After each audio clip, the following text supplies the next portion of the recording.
estúdios da TV Graça Internacional, aqui estão as palavras inefáveis de Deus.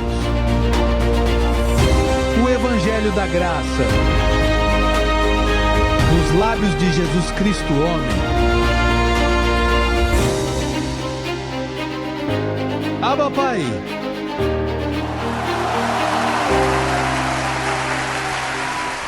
Portanto, acho que agora podemos ir ao que viemos buscar, ouvir a palavra que nos liberta, não é mesmo? Excelente. Então vamos dar uma olhada. Nessa Bíblia vamos ler o Evangelho. Nessa Bíblia há a Escritura, há a história, o Evangelho da circuncisão que existia antes da cruz, da qual desistimos graças a Deus.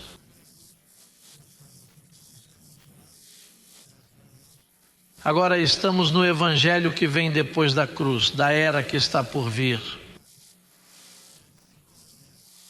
A era vindoura começou depois que Cristo morreu e ressuscitou. Foi quando a era vindoura começou. Foi quando a vida eterna começou. Sua vida eterna começou quando Cristo morreu e ressuscitou. Não quando você o entendeu. Você já foi salvo há muito tempo, só não sabia disso. E enquanto não sabia, estava na vaidade de sua mente.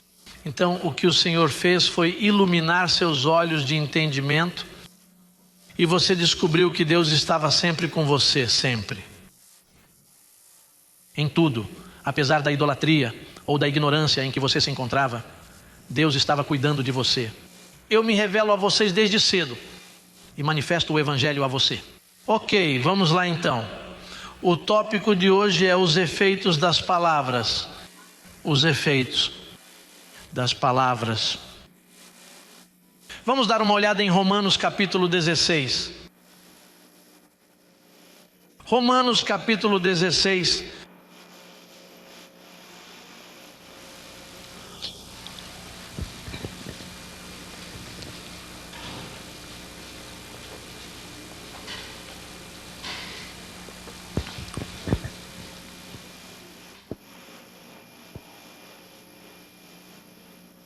Nos versículos 17 e 18.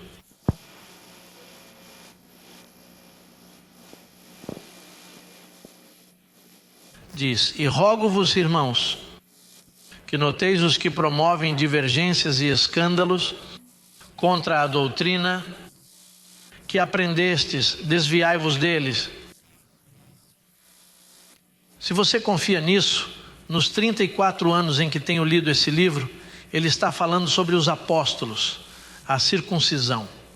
Em outras palavras, os apóstolos de Jesus tinham um evangelho que, quando Cristo morreu, esse evangelho terminou, porque era um evangelho da lei. Depois da cruz, começou outro evangelho, que é o que Deus revelou a Paulo para nós gentios. Mas o que aconteceu? Os apóstolos continuaram pregando, mas não o evangelho de Paulo. Eles continuaram pregando o evangelho antes da cruz. Simples, você não entende isso? Isso está claro para nós. Então o que acontece? Como esse evangelho era um evangelho de obras, que é o que todos os nossos abençoados cristãos estão praticando, o evangelho das obras. Portanto, eles não nos entendem e têm dificuldade conosco, assim como tiveram dificuldade com Paulo. É por isso que Paulo diz: olhai, guardai-vos destes que ainda têm os olhos diante da cruz, porque eles causam tropeço, eles não entendem. Então ele lhes diz: peço-lhes que tomem cuidado com aqueles que causam divisões. E então ele diz: desviai-vos deles. Se essa pessoa não está cometendo coisas feias, mas causa divisões com o que fala, afastem-se deles, porque isso levará a dificuldades.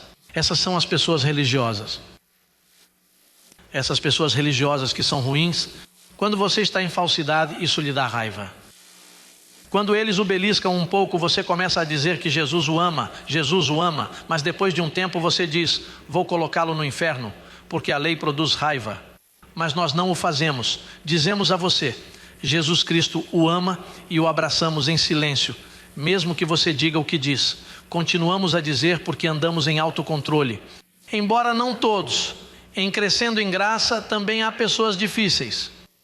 Há pessoas que não morreram, elas estão deitadas no caixão, mas têm os pés do lado de fora.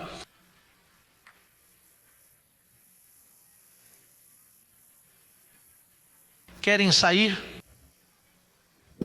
Ou estão deitadas assim, mas têm uma mão do lado de fora com uma arma?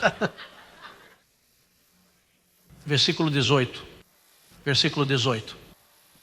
Estamos lá porque os tais não servem a nosso Senhor Jesus Cristo. Em outras palavras, eles têm doutrina, estão na igreja, mas não servem a Jesus Cristo. Como você explica isso? Onde você vê aqueles que causam perseguição em diferentes doutrinas? Na igreja eles causam divisões, são contra a doutrina. Então Paulo diz: quem for contra a doutrina que eu prego, não ama Jesus Cristo, nem serve a Jesus Cristo, mesmo que pregue Jesus Cristo. Há muitas pessoas que ouço pregando Jesus Cristo e com o zelo com que o fazem, às vezes demonstram mais zelo do que eu. Mas eles não amam Jesus Cristo porque, ao entenderem que eu lhes digo a verdade, eles se opõem, buscam o que é deles e amam, diz aqui, amam o quê? Mas ao seu ventre, como você pode servir ao ventre? Imagine que eu diga: Jesus Cristo com uma só oferta nos fez perfeitos para sempre. Então você diz, você entende e diz: ei, Jesus Cristo com uma única oferta me tornou perfeito por um tempo. E o que é para sempre? Que meu espírito é perfeito para sempre. Mas então um pensamento vem a você e diz: se eu disser isso à igreja, então eles não levarão a sério e podem sair e pecar. Então o que acontece? Você já está olhando para uma verdade que precisa falar, mas por causa de seus medos e por medo de que as pessoas deixem a igreja. Então você diz: espere, porque ele serve o seu ventre, não a verdade. Mas eu não, eu te digo o que diz aí. Porque eu não estou servindo a meu ventre, eu estou servindo a Deus. Portanto, quando leio algo, e por exemplo, se a Bíblia diz para mim, porque os filhos nós participamos da carne, nosso espírito participa da carne, ele também fez o mesmo. No ventre de Maria, ele participou da carne, formou um corpo para estar entre nós, para destruir o demônio. Então eu me perguntei, para destruir o demônio, então o demônio é destruído. O demônio não existe. Quando ele morreu e o destruíram, há 2000 anos, isso significa que o demônio existia, mas há 2000 anos ele não existe mais. Mas então, se eu disser à igreja que o demônio não existe, você não vê que há pessoas na igreja que têm medo do diabo? Portanto, não é do meu interesse dizer isso à igreja. E o que estou dizendo é: irmão, para destruir o diabo, vamos continuar com o culto. Mas eu não explico isso. Porque nele sois completos e de nada tendes falta. Não me falta nada, pois não preciso mais dizer: Senhor, venha completar a obra em mim, renove-me. Mas nada lhe falta. Se eu ler a Bíblia para você, ela diz: aquele que se une ao Senhor é o mesmo Espírito com Ele. Sou um só Espírito com o Senhor e o Senhor é perfeito? Sim. E eu sou um só Espírito com o Senhor? Sim. Olá, então sou bem abençoado. Mas eu não explico isso. Aquele que está unido ao Senhor, um só Espírito está com Ele, mas comporte-se, irmão. Quão bom é o Senhor e a sua misericórdia dura para sempre. Porque o Senhor é bom e a sua misericórdia dura para sempre. Mas não é com isso que você vai se ater. Explique-me por que Ele é bom. Então observe o que está aqui. Ele diz: porque os tais não servem a nosso Senhor Jesus Cristo, mas ao seu ventre, e com suaves palavras, dizei, suaves palavras. E lisonjas enganam os corações dos simples. Você sabe como são os ingênuos que se deixam enganar por suaves palavras? Você sabe que o sistema religioso protestante, evangélico, católico, por 2000 anos tem enganado com suaves palavras? Suaves. Porque há palavras diferentes. Veja, eu escrevi aqui, há uma palavra dura. Às vezes, dura essa palavra, quem pode recebê-la? Existe uma palavra fiel, a palavra fiel é esta.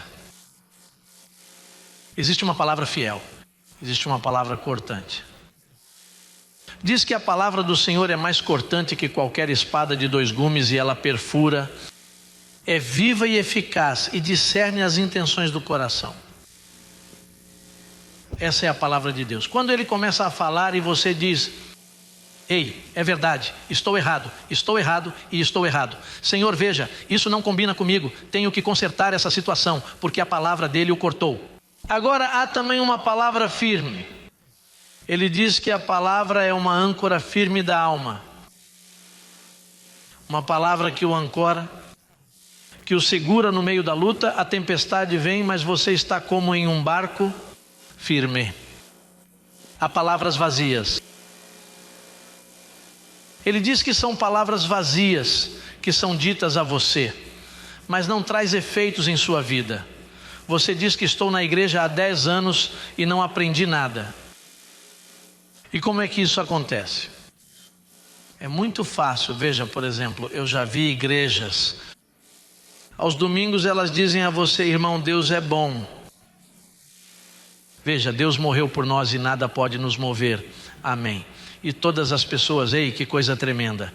Mas no outro domingo o pastor, eu não sei o que aconteceu com ele, ele disse: irmão, a igreja está em pecado, o diabo está tomando conta da igreja.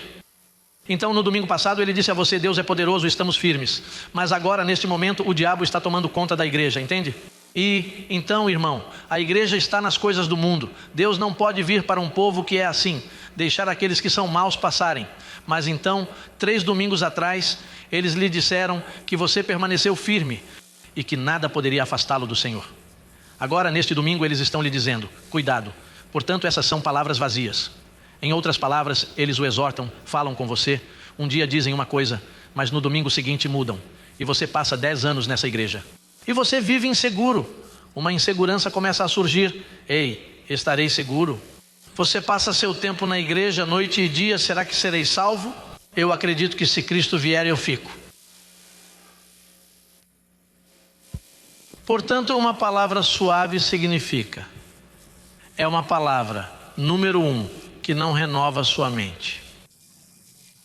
Você permanece o mesmo. Venha e olhe para todas essas pessoas que se opõem a mim. Todas essas pessoas estão na igreja há 20, 30 anos e você diz a elas: irmão, que a predestinação é um ato de amor. Tome cuidado com isso, irmão. E isso está escrito. Em suas Bíblias eles leem, mas está vazio. Eles têm mentes já acostumadas a palavras suaves que não lhes dão formação. Sim, o apóstolo Paulo, quando falava, dizia: meus filhinhos, quando eu falo com vocês, eu quero formar Cristo em vocês. O evangelho que Paulo pregava formava Cristo no crente, mas o evangelho que os apóstolos pregavam não formava, mas deformava. Então, o apóstolo Paulo lhe diz que existe uma palavra, a outra palavra chamada sãs palavras. Vamos dar uma olhada em 2 Timóteo 1:3 que diz: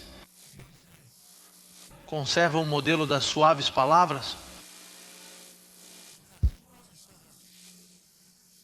O que você quer dizer com sãs palavras de quem você ouviu? Que de mim tens ouvido. Das sãs palavras que de mim tens ouvido na fé e no amor que há em Cristo Jesus. Então Paulo disse a Timóteo: Timóteo, as palavras que eu digo são sãs. Imagine se Timóteo tivesse perguntado: há alguma palavra que não seja saudável? Paulo teria respondido: bem, há palavras suaves, há palavras vazias, há palavras que não formam Cristo em você. Existem palavras, há outras palavras, ele diz, palavras que causam inveja e divisão na igreja. Há muitos tipos de palavras, nem todo mundo que sobe em um púlpito e fala tem bons efeitos. Na verdade, os lugares em que falam sobre Deus são os piores lugares. Os mais prejudiciais são os púlpitos, se a palavra não for sadia. E por que se diz, conserva o modelo das sãs palavras? Porque Paulo sabia que algumas delas eram prejudiciais. Por exemplo, você sabe que uma das orações mais famosas e conhecidas no meio cristão é a oração do Pai Nosso. Mas a oração do Senhor não é uma palavra saudável, porque antes da cruz, Jesus disse a eles, vejam, agora orem assim, Pai nosso que estás nos céus, santificado seja o teu nome, venha o teu reino, livra-nos do mal. Antes da cruz, mas depois de morrer ele disse, ele não vai livrá-los do mal, mas os livrou do poder do diabo. Portanto, ele o livrou, mas agora que você começa a dizer, livrai-nos de todo o mal. Aí a palavra não é mais sonora, porque ele orou assim, antes de morrer. Então depois que ele morreu, agora ele o livrou do poder do diabo, ele os livrou do próprio demônio. Então agora se você disser, Senhor, livra-me do mal, parece uma boa oração, não é? Livrai-nos do mal. Mas então você está invalidando algo e ele vai lhe responder, eu já o libertei. Então você quer dizer que essa palavra não é apenas suave, não é apenas vã, mas isso não é saudável, porque ela está colocando você diante da cruz quando ele já morreu por você. Veja, nas parábolas, há parábolas que dizem que havia 10 virgens, 5 tinham suas lâmpadas cheias de óleo e 5 eram tolas, não tinham óleo, e disseram às outras 5, olha, o Senhor está chegando, empreste-me o óleo da sua lâmpada. Mas elas lhes disseram, não, vão comprar azeite. E o Senhor veio e elas ficaram. Agora me digam uma coisa, se vocês em Cristo Jesus são completos e com uma oferta ele os aperfeiçoou, e aquele que se une ao Senhor é um espírito com ele, você tem a lâmpada vazia? Quando nada lhe falta.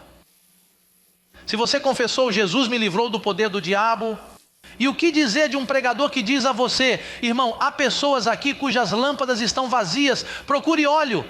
Então você diz, ei, no domingo passado ele me disse que nada poderia me afastar do Senhor, que Cristo é meu Salvador, como um gigante poderoso e um ferreiro, ele está comigo, mas agora ele me diz que me falta óleo e eu vou ficar.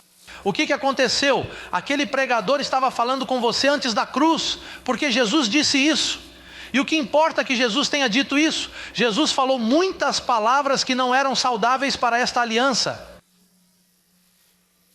Jesus falou palavras que não eram saudáveis, mas eram saudáveis para a época dele. Mas depois que ele morreu e ressuscitou, se você as repetir, cairá na armadilha. Veja, a parábola de... Aqui compararei esta geração. Ele diz, eu o compararei. Ele diz que quando o espírito imundo sai do homem, então Jesus Cristo vem de acordo com a interpretação. Então ele vem e o homem é purificado, mas o homem se descuida e varre sua casa, e então os espíritos imundos vêm e habitam lá novamente, e o estado daquele homem se torna pior, porque 7 espíritos piores entram. Mas diga-me uma coisa, quando Jesus Cristo entrou em sua vida, e ele diz a você, ele lhe diz que está com você para sempre, será que 7 demônios podem entrar na sua casa espiritual para morar e brincar com você? Isso significa que se você ler essas parábolas, tenha cuidado. Igreja, cuidado com as inspirações de Mateus, Marcos, Lucas, João e até mesmo do livro de Atos, porque essas são palavras que estão lá, mas já foram cumpridas. Portanto, você está comprando um jornal velho, uma receita médica desatualizada. Porque quando você vai comprar leite, olha a data de validade.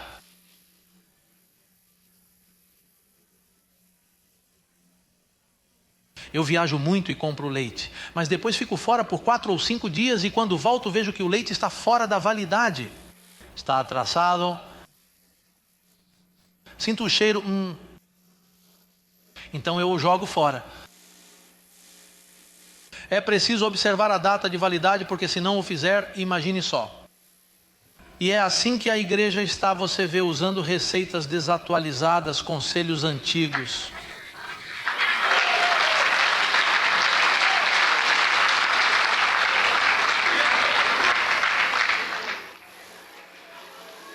Ei, você sabe o que a igreja diz, as chamadas igrejas? Porque elas não são igrejas, mas vamos dar a elas o benefício da dúvida. Eles dizem, irmão, que logo o Senhor virá. Logo o Senhor está vindo e as bodas do Cordeiro estão chegando. O amada, a igreja se casa com o Cordeiro no casamento do Cordeiro. Ouçam, igreja, purifique suas vestes para que quando ele vier, ele lhe dirá, venha servo bom para as bodas do Cordeiro.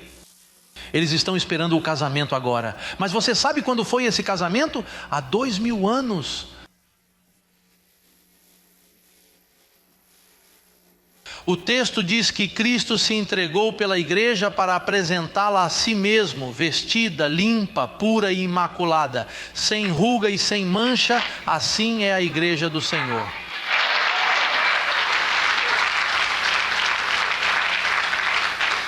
E eles estão esperando pelo casamento.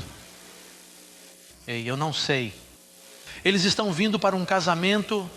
Veja, etc, etc, etc, etc. Você conhece toda a desinformação que lhe foi vendida?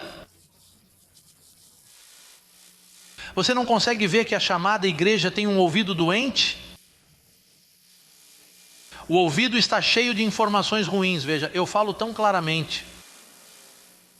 E você sabe quanto tempo levou para perder o medo de mim? Sabe quanto tempo demorou? Porque você tinha medo. E se isso estiver errado? E se isso for falso? Muitas pessoas fazem essas perguntas. Mas ei, quando o seu ouvido é aguçado, as pessoas estão cansadas de tanta condenação. E vou lhe dizer uma coisa. Há milhares e milhares e milhares que não estão conosco, mas também não estão com eles, estão em suas casas. Eles não sentem mais o desejo de ir à igreja. Eu os chamo de santos cansados. Quantos eram assim? Levantem a mão aqueles que já estavam cansados, que não aguentaram mais uma maldição.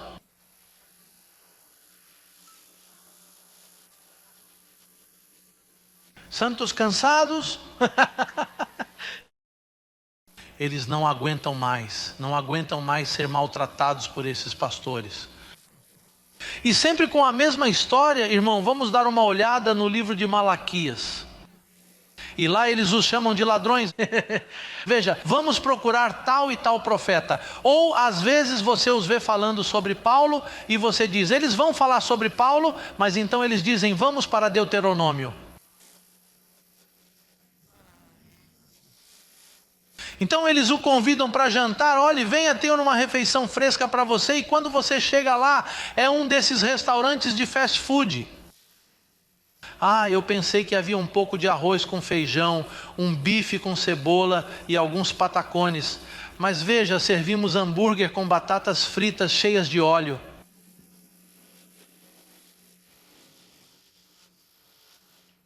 Eu lhes digo que um homem foi a uma igreja em Los Angeles. E então eu estava procurando por Deus. Eu preciso de uma igreja, eu tenho problemas. Onde há uma? Então alguém lhe disse, olha, tem uma bem branquinha na esquina, você a verá ali.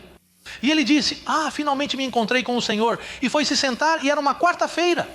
Não era um domingo, porque às vezes os domingos são oferecidos a você como se fossem os melhores.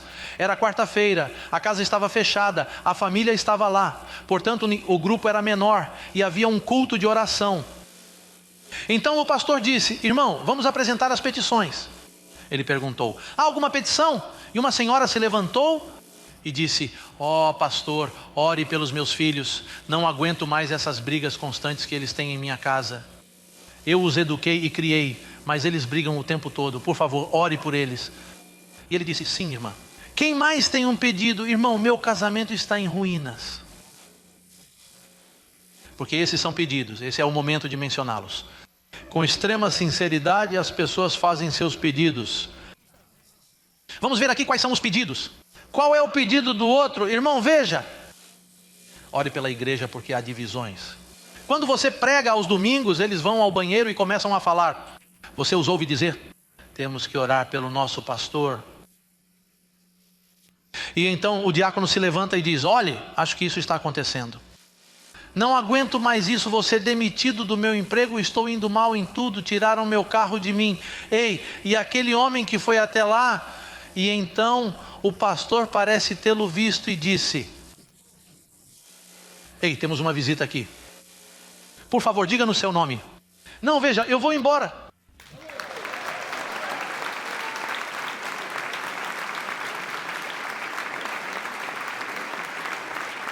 O homem disse: eu achava que era ruim, mas sou melhor do que todos vocês.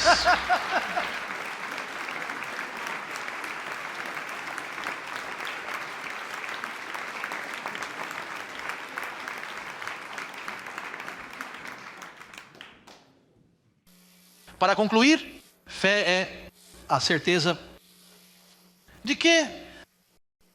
Do que se espera, a convicção do que não se vê. Em outras palavras, a fé é a certeza do que você está o quê?